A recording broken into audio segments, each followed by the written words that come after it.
심지어 내 생명도.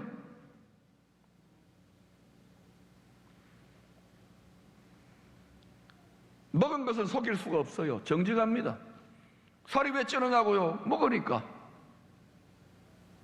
물만 먹어도 살찐다고 물을 안 먹으면 돼요. 안 먹으면 안 찝니다.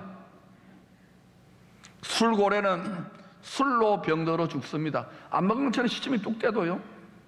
술 먹었으면 계속 먹으면 쥐기가 올라오고 술이 몸을 점점 파괴시키죠.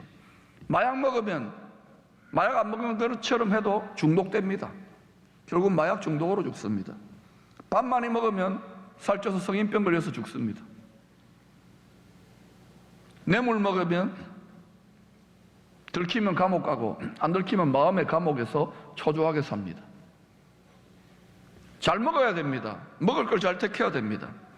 첫사람 아담과 하와가 먹어서는 안 되는 것을 먹었어요. 사탄의 말을 먹었습니다. 선악을 알게 하는 나무의 열매를 먹었습니다. 그때부터 인류는 아담과 하와의 후손은 어떻게 사느냐? 지 마음대로, 지 생각대로, 지 소견대로, 지 느낌대로 선악을 알게 하는 나무의 저주에 걸려가지고 그렇게 살아요. 자신이 왕이고 자신이 하나님이 되어버린 거예요. 예수를 믿는다는 것은 왕이 누굽니까? 예수를 믿는다는 건 하나님이 누굽니까? 예수 그리스도입니다. 여러분이 생각과 마음과 느낌과 이걸 그냥 방치하고 열심히 주여 주여 하더라도 마음은 주님에서 멀어지는 거예요. 신앙의 원리를 통달 못하는 거예요. 우리의 마음은 하나님이 일하시는 보좌입니다. 왕좌입니다. 마음을 지켜야지 생명과 만복이, 능력이 임하는 거예요. 왜 하나님의 백성들, 이스라엘 백성들, 선배들이 왜 망했느냐? 주여 주여 하지만은 그 마음은, 입은 있지만 그 마음은 내게서 멀도다. 여러분 예수 왜 믿습니까? 잘못된 것을, 잘못된 먹거리, 잘못된 말을 먹었기 때문에, 선악을 알게 한 나무의 열매를 먹었기 때문에 반드시 죽습니다. 어떻게 죽느냐? 썩으면서 죽습니다. 노화는요, 몸이 점점점 병들어가서 삭아서 죽습니다. 노화는 뭐냐? 죄송하지만 썩는 겁니다. 저도 얼마 전에 옛날 오래전 우리 기쁨의 교회 포항북구교회 부임했던 그때 사진을 보니까 야, 총각 입디다 진짜. 지금도 아직은 볼만하겠죠. 그러나 삭았어요. 여러분 옆 사람 한번 쳐다보세요. 아직은 쓸만할 겁니다. 그러나 속지 마세요. 싱싱한 게 아닙니다.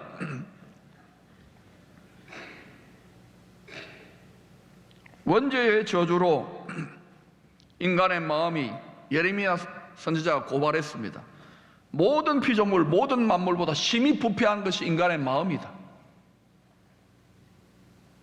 여러분이 종교, 도덕, 윤리, 철학, 지식, 예술로 아무리 고상을 떨어도요, 아무리 옳은 말 해도 뉴스에 나오잖아요. 연탄이 되어 있는데 연탄을 물로 씻는다고 여러분 구중물이 안 나옵니까? 오직 인간의 칠흑같이 어두워진 연탄 같은 마음을 깨끗하게 회복시킬 수 있는 죄사함의 공로는 예수 그리스도의 보배로운 피밖에 없습니다. 속지 마십시오. 단전호흡을 100년 한다고 거룩해지는 게 아닙니다. 선행을 열심히 한다고 내가 시커먼 게 사라지는 게 아닙니다. 그거는 일종의 마취입니다. 종교적인 마취. 여러분, 인간의 마음이 썩었기 때문에 이게 썩은 상태예요. 그래서 우리 몸도 흙으로 만들어져 흙이 썩는 거예요. 동시에 우리 삶의 무대가 되는 이 세상의 땅, 흙입니다. 이 흙이 저주를 받아버렸어요. 땅이 썩습니다. 비료가 다 뭡니까? 썩은 거예요. 죽은 것, 썩은 것에서 열매가 나옵니다. 썩는 저주, 사망의 저주가 이 땅에 꽉 들어차 있어요. 아무리 첨단 과학을 동원하고 인공지능을 하고 아주 이거 먹으면 불로장생하는 약이 있다고 속지 마세요. 어느 정도는 도움이 됩니다만 결국은 도토리 키재기 50보 100보입니다. 이 세상에서 아무리 수고하고 애를 써도 우리는 썩는 열매를 먹기 때문에, 썩음의 저주의 열매를 먹기 때문에 결국은 반드시 죽습니다. 그래서 여러분, 우리가 이 세상의 양식을 썩을 양식이라 그래요.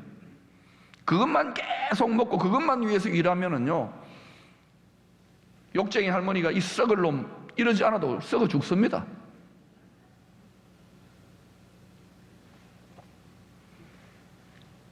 영생적 존재인 인간의 먹거리가 근본적으로, 근원적으로, 원죄적으로 잘못되어진 겁니다.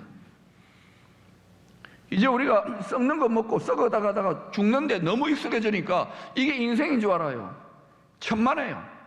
사람은 영생적 존재로, 영생하시는 하나님이 영생적인 영광적 존재로 창조하셨다는 것을 아시기를 바랍니다. 이 세뇌를 벗겨내서요, 성경의 계시를, 하나님의 말씀의 밝은 계시를 깨달아야 돼요. 우리 육체는 썩어서 죗값으로 내준 거예요. 이 세상도, 세상의 육체가 흙입니다. 이 세상도 죗값으로 내줬기 때문에 한번 불로서 심판되어 한번 죽습니다. 이 세상이 끝이 있습니다. 우리 육체의 생명에 끝이 있듯이. 그러나 영원한 세상, 영원한 생명이 있습니다. 그것은 하나님의 영, 창조의, 새 창조의 영, 구원의 영과 연합하십시오. 구원의 말씀에 순종하십시오.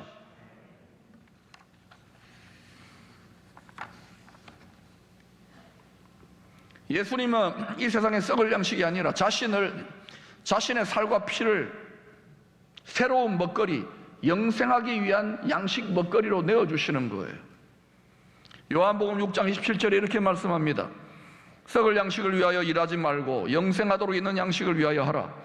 이 양식은 인자가 너희에게 주리니 인자는 아버지 하나님께 인치신 자니라. 오직 하나님만이 땅 예수 그리스도로 품질 보정해가지고 예수의 살과 피를 먹으면은 이 영생하도록 있는 양식을 예수님이 주는 걸 먹으면 너희들 영생해, 이 말입니다. 영생적 양식입니다. 요한복음 6장 54절에 이렇게 말씀합니다. 내 살을 먹고 내 피를 마시는 자는 영생을 가졌고 마지막 날에 내가 그를 다시 살리리니. 그럼 어떻게 예수의 피와 살을 먹고 마십니까? 초대교회 때 이런 취지의 설교를 하고 이런 취지로 성만찬을 하니까 로마 치하에서 식인종들이라고 소문나가지고 프레임 씌워가지고 얼마나 많이 선교했습니까? 요한복음 1장 14절은 예수님이 이렇게 계시합니다. 말씀이 육신이 되어, 말씀이 혈과 육이 되어 우리 가운데 거하심에, 살과 피가 되어 우리 가운데 거하심에. 무엇이요? 거룩하신 하나님의 말씀이 영원토록 이 세상이 사라져도 영원히 존속하는 거룩하신 창조의 말씀, 영생케 하시는 말씀이 혈과 육이 되셔서 이 땅을 사셨던 분이 예수 그리스도입니다. 다시 말하면 예수의 살과 피를 먹는다는 것은 물리적인, 물질적인 의미가 아니라는 거예요. 성찬식은 하나의 보여주는 기념 정도, 또는 조금 더 우리의 육체적 감각, 미각과 시각과 촉각에 도움이 되지만 결국은 뭐냐? 말씀이 육신이 되어, 말씀이 혈과 육이 되어, 말씀이 살과 피가 되어 하나님의 말씀을 영혼의 살과 피로 먹고 마시는 거예요. 여러분이 성경을 지식적으로 아무리 신학 지식이나 방대한 지식을 읽어도요, 잘못하면 여러분 영혼이 굶주릴 수 있습니다. 그것은 혼적인 지식과 정보와 교만을 부추기는 것으로 되어지면 여러분 영혼은 파리해집니다. 거기서 영생적 양식, 우리 영혼의, 우리 속사람의 살과 피가 안 되는 경험을 할 수가 있는 거예요. 어떻게 해야 되느냐? 여호수아는 하나님이 너가 성공과 형통의 노하우, 비밀을 가르쳐 주겠다. 그리고 여호수아는 그렇게 살았어요. 여호수아 1장 8절에 이렇게 말합니다. 이 율법책을, 이 하나님의 말씀을, 이 말입니다, 내 입에서 떠나지 말게 하며. 여러분 입에 무슨 말이 자꾸 떠오릅니까? 우리가 그러잖아요. 쓸데없는 말 하고 있네. 저도 돌아보니까 너무 쓸데없는 말을 했어요. 하나님 말만 하려고 노력했어요. 기록된 하나님 말씀을 자꾸만 읊조리면은 여러분이 누구 말을 하고 있느냐? 왕의 말을 합니다. 창조주의 말을 합니다. 그러면 그 여러분 입술로 맺어 뱉었던 말이 여러분의 열매로 먹게 돼요. 쓸데없는 말, 특별히 어때요? 우리가 영어로는 까십이고 한국말로는 까레비 뜯고 씹는 말 하는데 너무 그때 쾌감이 느끼죠. 그건 원수에게 속는 거예요. 이 세상에 왜 이렇게 힘드냐고요? 사람들이, 심지어 하나님의 백성들과 세상 사람들이 얼마나 많이 분노하고 말하고 저주하고 정죄하고 판단하고 욕하고 더러운 말을 많이 합니다. 그걸 먹고 있는 거예요. 그래서 세상이 썩고 망하는 거예요. 망하지 않기를 원한다면 하나님의 말씀을 입에서 떠나지 말게 하시기를 바랍니다. 여러분의 자녀들에게 쓸데없는 말 가르치지 말고 하나님의 말 하게 가르치십시오. 입에서 떠나지 말게 하시고 주야로 그것을 묵상하세요. 여러분 무슨 생각합니까? 하나님 생각, 하나님 말씀 생각하세요. 여러분 생각을 말씀으로 붙들어 매세요. 그러지 않으면 세상의 이 생각 저 생각으로 세상 풍조와 사상은 이렇게 갔다가 저렇게 갔다가 전 세계를 지금 핑크빛의 성윤리 타락의 사조로 이렇게 전이부대로 세워가지고 포도원을 허무는 작은 여우대로 서구 사회가 지금 완전히 엉망진창이 됐잖아요. 이제는 아시아로 침노에 들어오는데 교회와 성도들이여 거룩함을 지키기를 축원합니다. 하나님의 생각으로 여러분의 말씀을, 여러분의 생각을 묶으십시오. 주야로 그것을 묵상하십시오. 생각하십시오. 그리고 제일 결정적인 것은 그 안에 기록된 대로 다 지켜 행해야 됩니다. 약속을 지키십시오.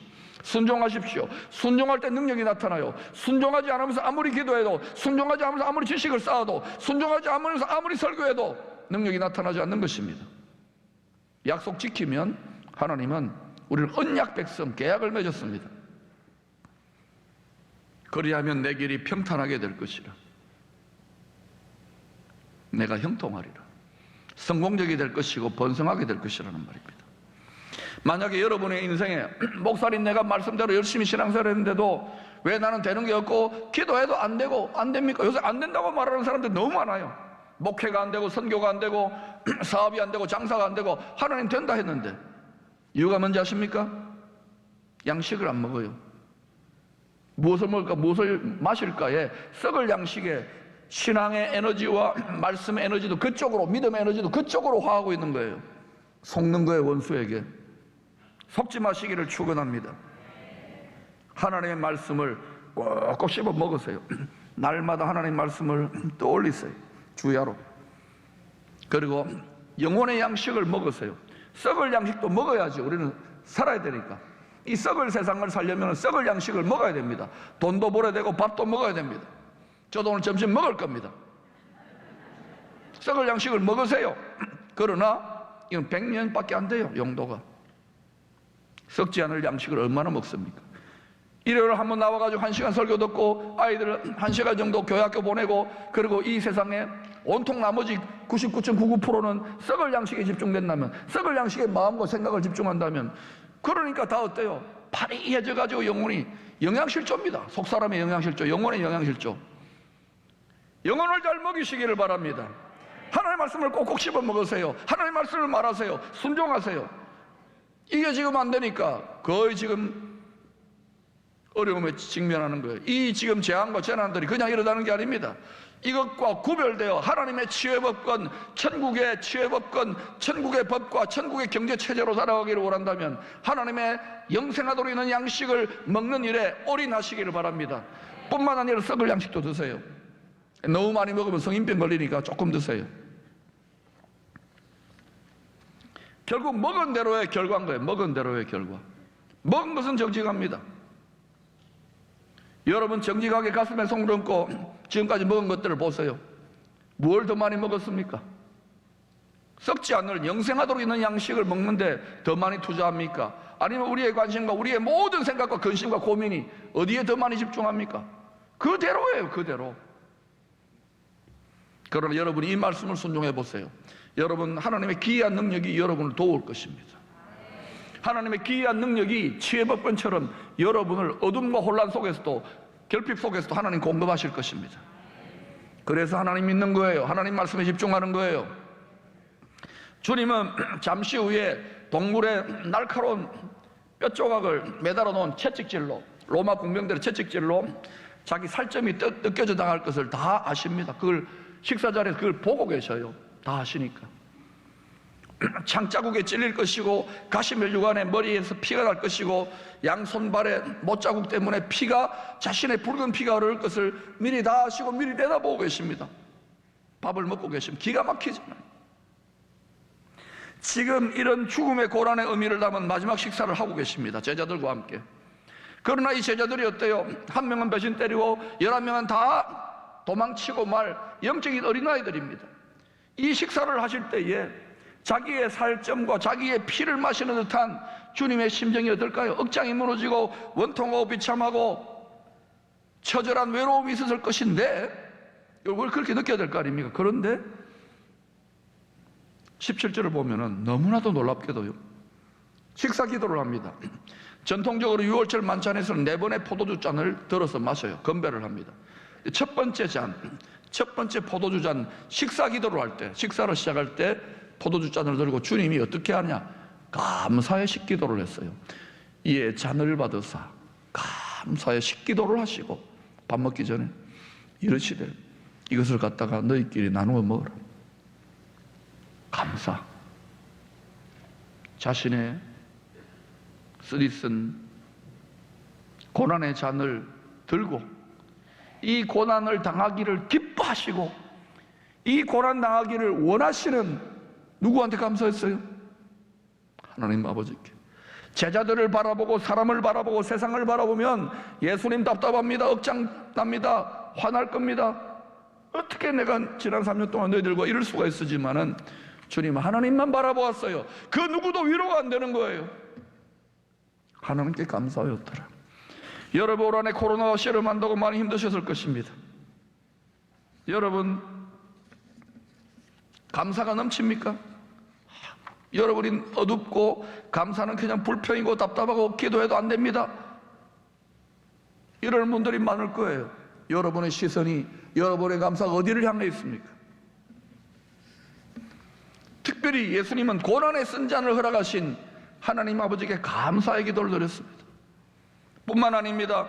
이 지상에서 마지막 6월절 식사를 하신 후에 예수님은 장차 제자들과 어린 양의 혼인잔치에서 천국의 새 것으로 새 양고기와 새 포도주로 기쁨 중에 어린 양의 혼인잔치상을 그때 먹고 마실 것을 기약하면서 제자들과 함께 감람산으로 기도하러 가십니다. 그 장면을 마가복음 14장 26절은 이렇게 묘사합니다.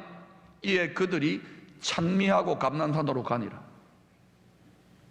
예수님이 감사의 식기도를 할 때 제자들은 그 깊은 의미를 알았을까요?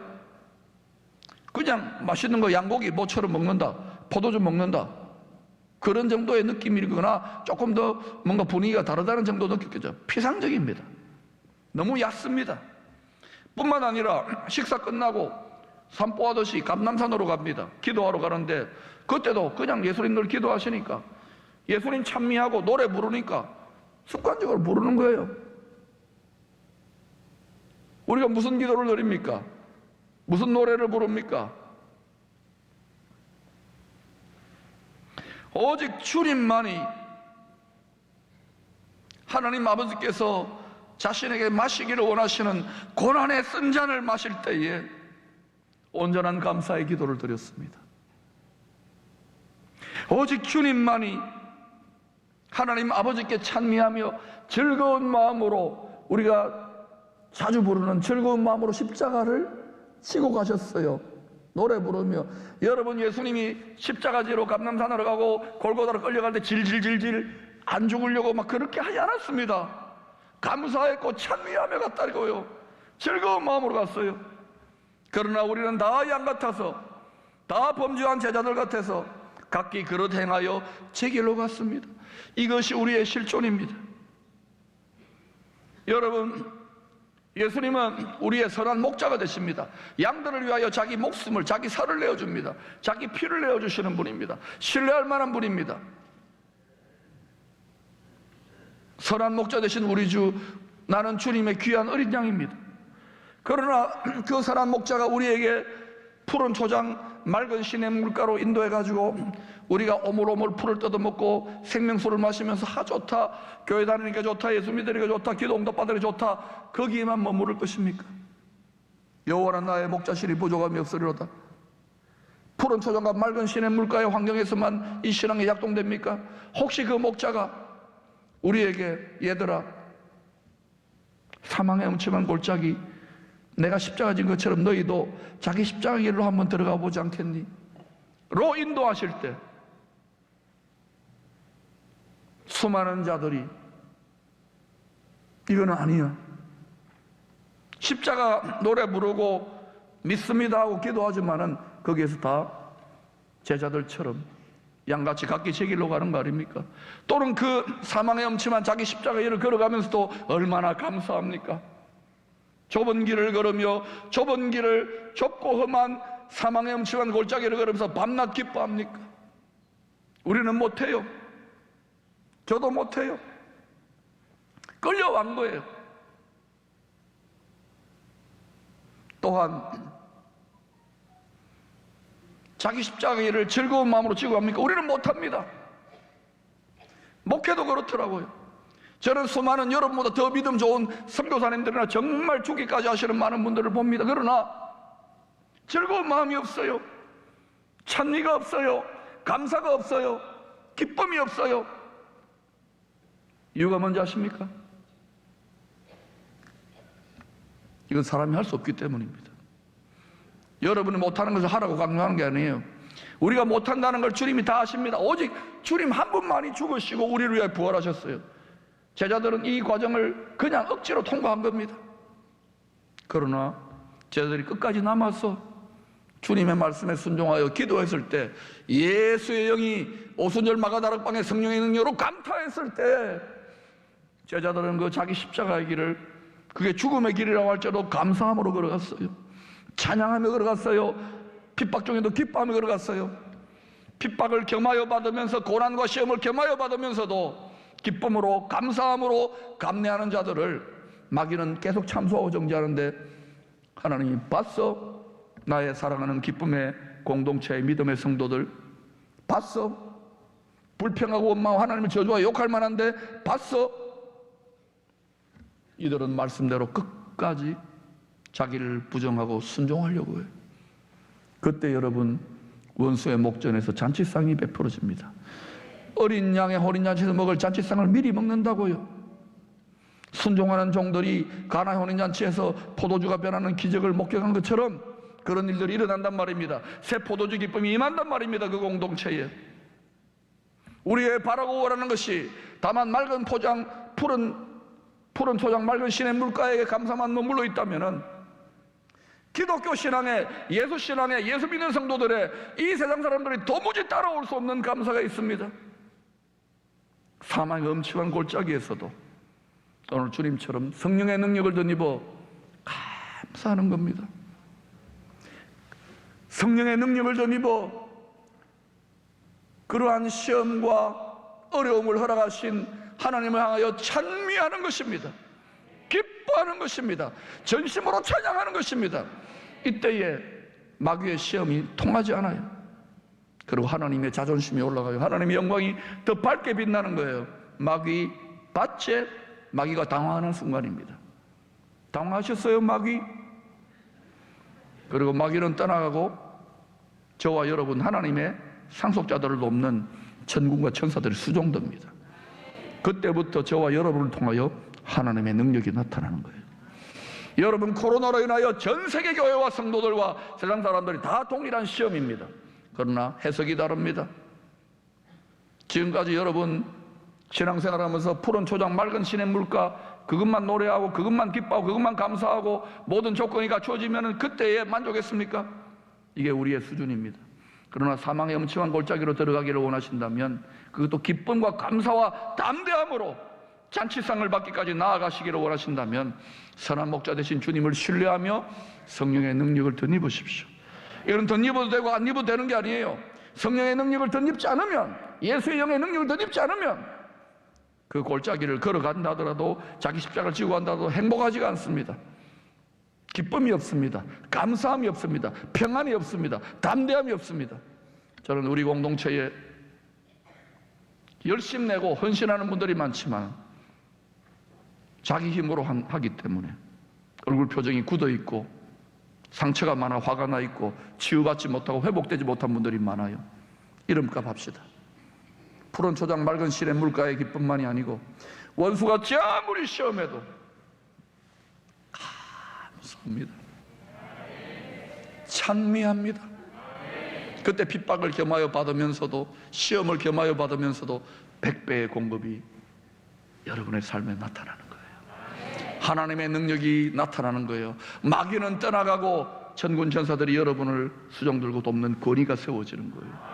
그렇게 하나님께 영광 돌리는 이 시대에 쓰임받는 믿음의 공동체로 드러나게 되기를 축원합니다.